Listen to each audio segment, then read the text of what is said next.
Welcome to the HCI family of podcasts. We're your source for personal, professional, and organizational growth and development. We share our own original research, explore industry trends, and interview executives and thought leaders from across the globe. Join us for practitioner-oriented content around all things leadership, HR, talent management, organizational development, and change management. Maximize your personal and organizational potential with the HCI family of podcasts.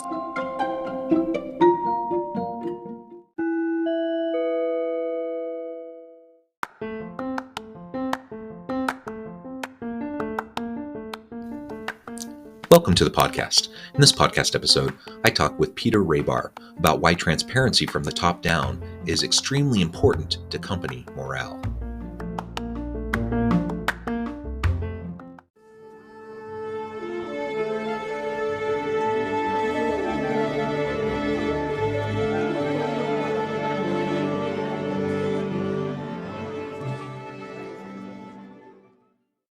Peter Rahbar, welcome to the conversation today.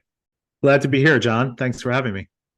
It is a pleasure. You're joining us from New York. I'm south of Salt Lake City in Utah.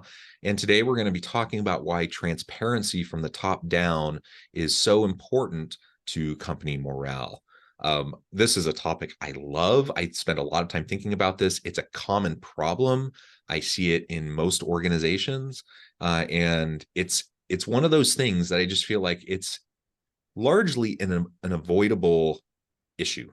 Yet it's one that so many organizations and so many leaders face.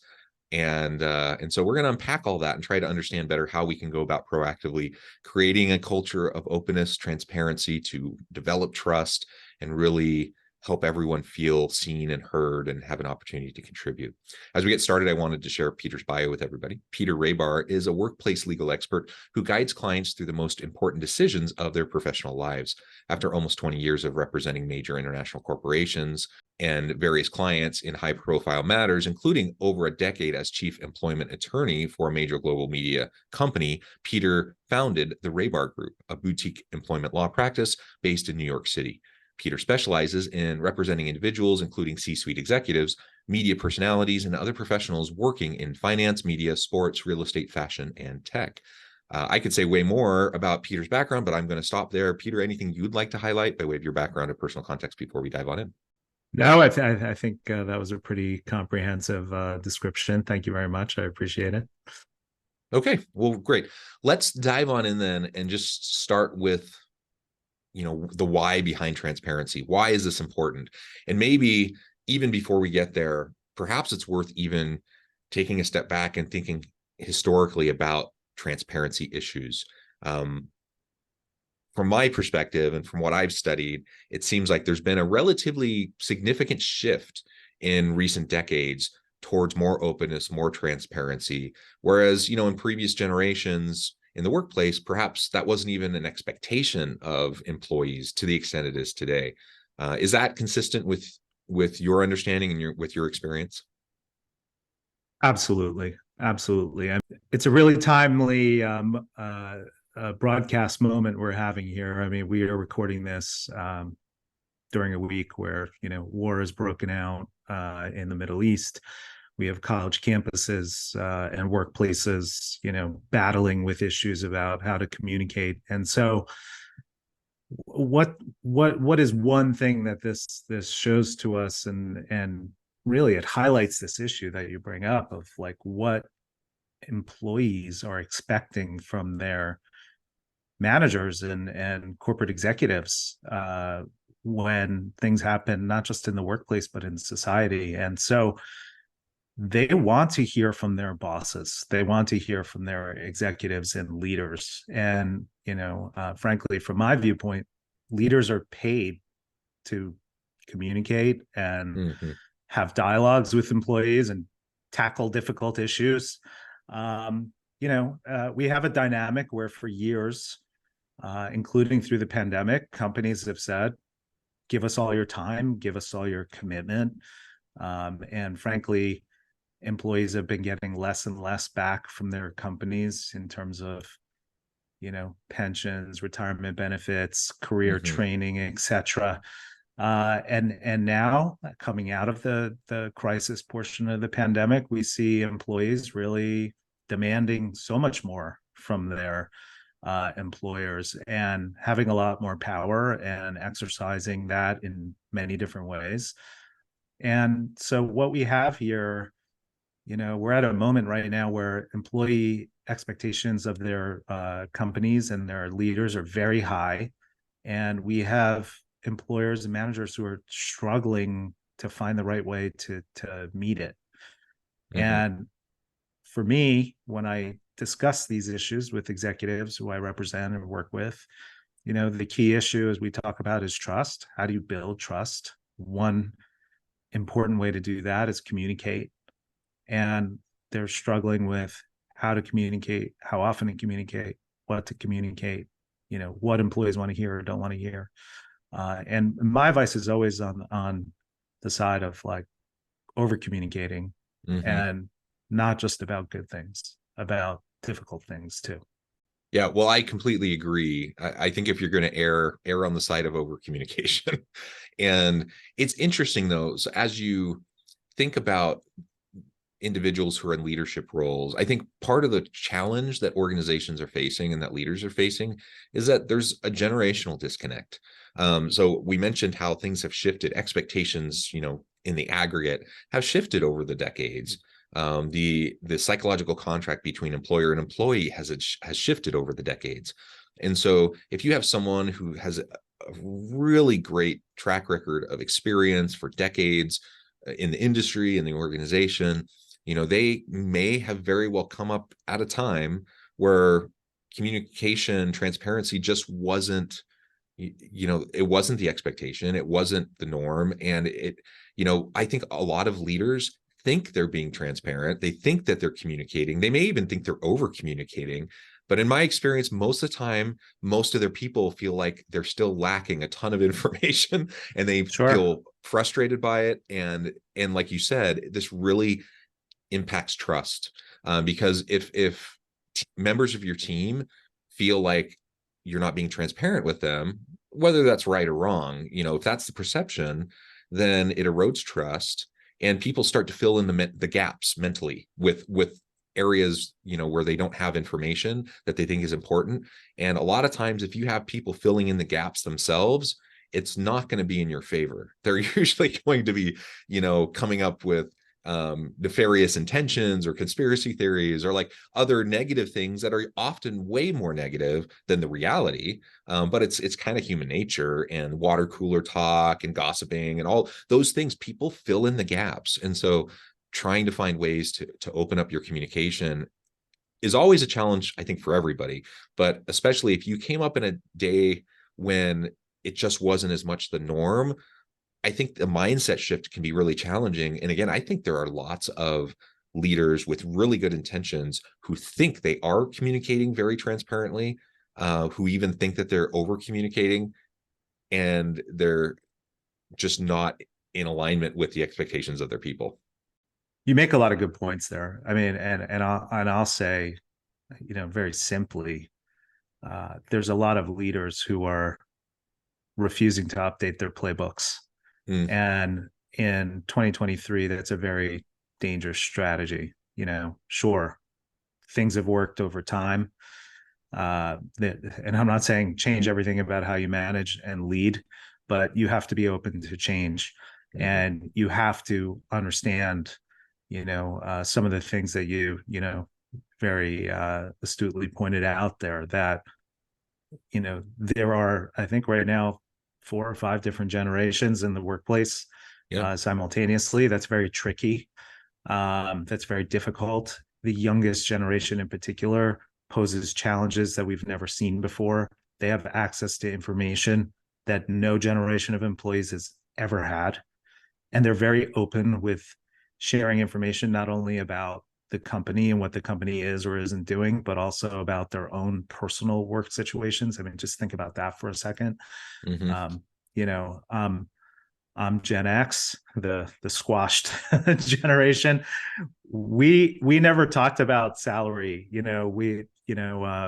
When I started at a law firm, our numbers were published in different law trades covering the industry, but we never talked about individual, salary or bonus situations with our colleagues. This newest generation, they talk about everything, and it includes salaries. They have spreadsheets. They have sites where they share this information. There are websites dedicated to providing that information to them. We have sources such as Glassdoor and others where, employers are in real time held accountable for what they do, sometimes unfairly. I would say a lot of times unfairly, but sometimes fairly. And so as a leader, you have to adapt to this. You have to adapt to the fact that your employees have almost equal access to information as you. So what are you going to do? Are you going to let them, as you say, are you going to let them just use it and form their own conclusions, or are you going to shape your own narrative? And you really have to use every opportunity possible to shape your narrative. So whether it's putting out a communication or holding out an all hands meeting or responding to a crisis, whether it's local or regional or international, or even in one-to-one employee meetings regarding performance or terminating an employee or how you treat an employee when you terminate. All of these are moments where you're communicating not just with that one employee, but with all of your employees. You're sending a message. This is how we value you or don't value you in some cases. These are the values the company has and believes in. And we stand by them, and as I said, it's not always going to be easy. And employees they don't want to hear only about the good things. They want to hear about the difficult things too. And they're willing to accept difficult news. And so over the past couple of years, we've talked about, what are the downsides of communicating a unpopular return to work policy or something like that, right? And my answer has always been, if you've involved employees in the process, you've heard their concerns, you've considered them, you've balanced them against your business needs and how you do business, then whatever outcome you come out with, they're going to understand it, as long as you explain it and it has a rationale and they had a part of the process. So these moments come up every day, every minute now for companies. It hasn't been this way because they've always had control. They've always had control of the message. They've had control over the information. That just doesn't exist anymore. Yeah, and I think some are under the illusion that they still have control.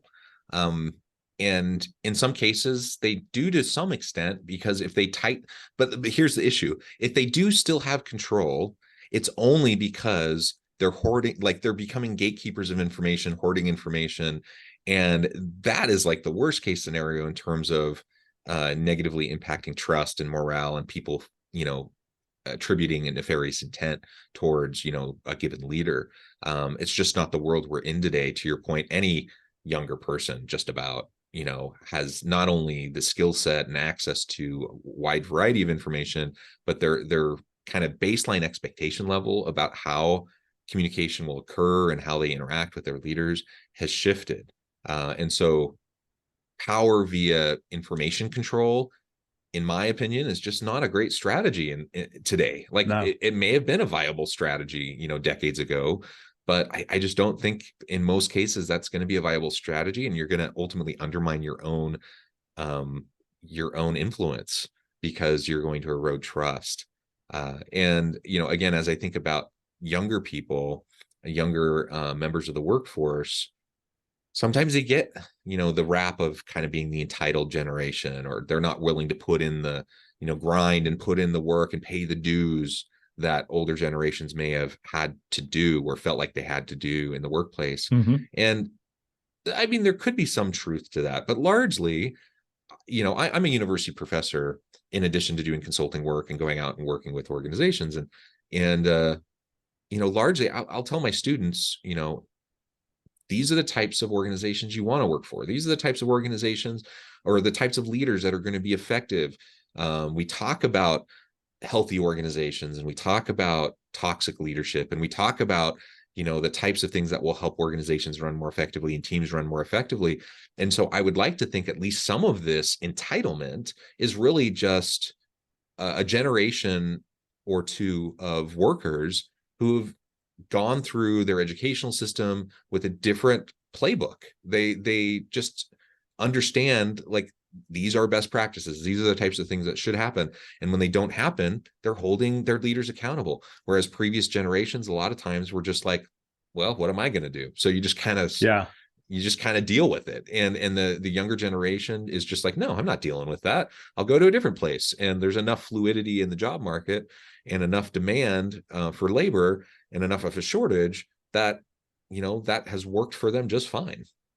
Yeah, the entitlement argument drives me crazy. And I hear that all the time. I mean, every cocktail party I'm at, with executives, or I was just at a conference, a tech conference last week, where it came up a lot.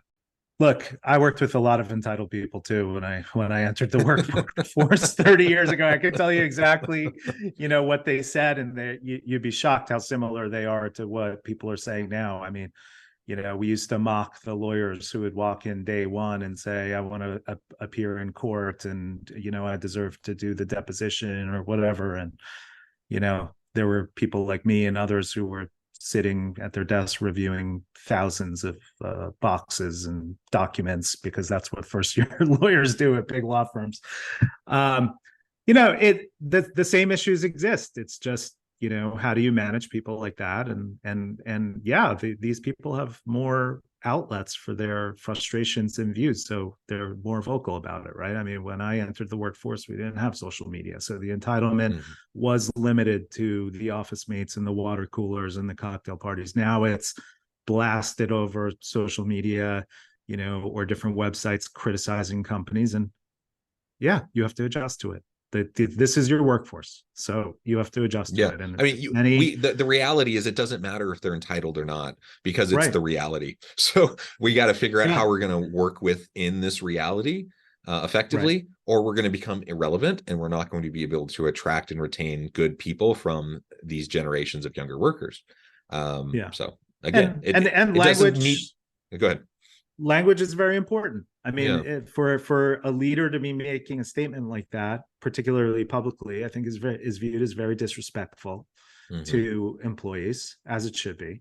I mean, yesterday or 2 days ago, Steve Schwartzman at a conference in Saudi Arabia said people don't, quote, grind as hard when they work remotely. I mean, for the people in his company at his firm who've worked remotely and worked really hard and probably worked nonstop all night, that's got to be pretty dispiriting to hear something like that. And like you said, in 2023, what are people going to do? They're not just going to like put their head down and keep working. They're going to look at other jobs. They're going to pick up the phone when the recruiter calls. They're going to go update their LinkedIn profile and turn on the button that, tells recruiters they're looking for jobs. There's things they can do. They don't have to sit there, and that's what frustrates the employers. Like, if they were really being honest, they would say, I'm frustrated that these entitled people just don't sit down and do whatever I tell them to do. That they pick up and move somewhere else, and maybe that, and for an employee, that's your test, right? Like, if you're as good as you say you are, is there another job for you? Is there someone who believes that? If when clients come to me and say, well, I want to have this big conversation about salary, I tell them, well, are you prepared to go somewhere else if it doesn't work out? Because, some managers may respond in that way and say, well, if you can get X, go get it. I'm not going to stop you. But the stigma of leaving a job or quitting or, taking a stand is gone, just totally gone. You mentioned something a few minutes ago I wanted to zoom in on a little bit, and that is how transparency plays a part in employee voice. And I think that's part of the DEI conversation. So if we're talking about diversity, equity, inclusion, and belonging within the workplace, and trying to strive for that equality and equity in the workplace, and to really understand your people, to understand their needs, of course you would need to be listening, but what's the role of openness and transparency from the top down in creating that kind of a workplace and environment where you have the potential of actually better understanding your employees' needs? Well, employees want to be treated fairly and respectfully. And They value diversity of workforce, diversity of opinions, and they want their companies to have actual values in how they conduct their day-to-day business. And so, it's important for employers to communicate that whenever they can. They should have a regular cadence for doing that, but they should also take any opportunity to communicate that where it exists. And we're in a time now where a lot of DEI programs are under legal challenges post the Supreme Court's affirmative action decision last year. And some companies are, I would say, like hiding in the corner and hoping they don't get, called out, and others are very affirmatively saying, hey, this is what we stand for. And one of the things we stand for is having, diverse representation in our workforce. I think it's an important time. If that's what you believe, I think it's an important time for you to articulate that as often as possible. And I think it's also an important time to not, back down in the face of challenges, from some of these groups that are going after, law firms and other programs with diversity, recruiting or other efforts. And then I would say it's also comes out, and it should be reflected in what you do as a company, like your actions. So, like if you believe in diversity and you're being challenged on your recruiting practices, well, change your recruiting practices in ways that will be compliant with the law. Start recruiting at different schools. Start, changing your job descriptions. Start changing your job requirements, to help bring in different candidates and a more diverse talent pool. So there's a lot of different ways to go about it, but communication sort of is the common thread through all of it. And having a dialogue is really important, and creating an environment where people feel safe having a dialogue with you is really important. It takes time and a lot of effort to establish that. It doesn't just happen overnight. Yeah, it doesn't happen overnight. It's not a magical thing. It's not a one-off. I think that's sometimes where leaders fall into the trap of thinking, hey, I sent an email or I mentioned it in this all hands meeting, so we should be good. I'm like, no, you can't just, things that are core values that influence a whole range of policies, practices, and procedures can't be a one-off. Like, it has to be a constant part of the narrative and the dialogue that's occurring. And you mentioned it just a minute ago. The role of transparency and communication is that it develops trust, and it creates an environment of psychological safety where other people feel like they can voice concerns. So if there isn't openness and communication, if there isn't transparency from the top down, if you think you're just going to have people come forward and voice, and push back and voice their concerns around issues related to DEIB stuff, or just, it doesn't even have to fall into a category of diversity. It just my needs. I'm a straight cisgender white dude. I don't really tick any of the diversity boxes, but I still have unique needs. My family has unique circumstances. And so it's nice to know when I work with an organization or for a leader that I can have those conversations with them when something comes up, or I need some sort of an accommodation or something like that. And if you have a closed system without much communication, without really any transparency, typically you're not going to be getting that kind of communication upline, which means you're not going to probably be doing, unless you get super lucky, you're not going to be doing very well with your diversity, equity, and inclusion efforts. Right. And some of it's just purely mechanical. Like, are you providing real channels for employees to have a voice? Do they have input on major decisions? Do they have representatives who can raise issues? Do you have a good HR team providing a safe environment for employees to come forward? Do you have hotlines they can call? Do you have mental health support? I mean, that's an area right now that I would say a lot of companies are just failing and flailing on how to address, but it's so important, right? I mean, and it is something that employees are afraid to talk about and raise to their employers. Many, not all. You don't want to miss these opportunities with your employees, which means you need to provide them with the channels to raise these issues. You need to give them a real voice.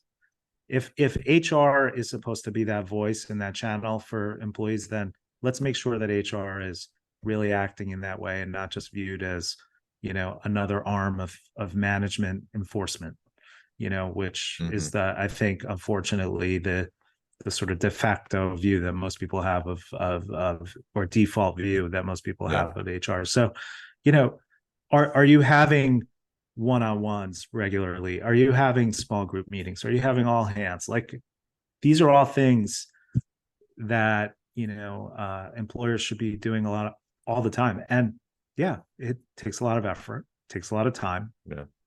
There's no direct line item in the balance sheet for it, but trust me, it has there's studies that show the impact of improving workplace morale and addressing mental health issues and addressing physical health issues and and improving diversity and all of these elements. Yeah, absolutely. Well, this has just been a really great conversation, Peter. Thank you so much for your time. I note the time and I need to let you go here in just a minute, but before we wrap up, I wanted to give you a chance to share with the audience how they can connect with you, find out more about your work, your team, and then give us a final word on the topic for today. Sure. Well, I really enjoyed being here with you, or being connected with you from New York and Utah. I can be found on my website, therahbargroup.com, on my LinkedIn profile, which is under my name, Peter Rahbar. And you'll reach out, and I'd love to chat.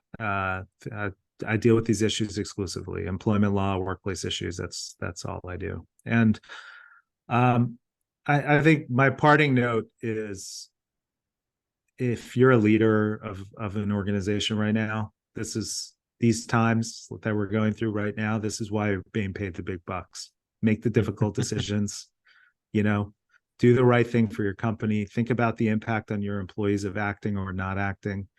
But really, it's time to be bold. It's time to be assertive. It's time to show, why you're in the position you're in. And if you're not willing to do it, then it's time to pass the gavel on or the leadership baton to someone who is, because that's what employers are looking for. They're looking for leadership. Believe it or not, that's what they want. Yeah, absolutely. Peter, thank you again. It's been a real pleasure. I encourage the audience to reach out, get connected, find out more about what Peter and his team can do for you. And as always, I hope everyone can stay healthy and safe, that you can find meaning and purpose at work each and every day. And I hope you all have a great week.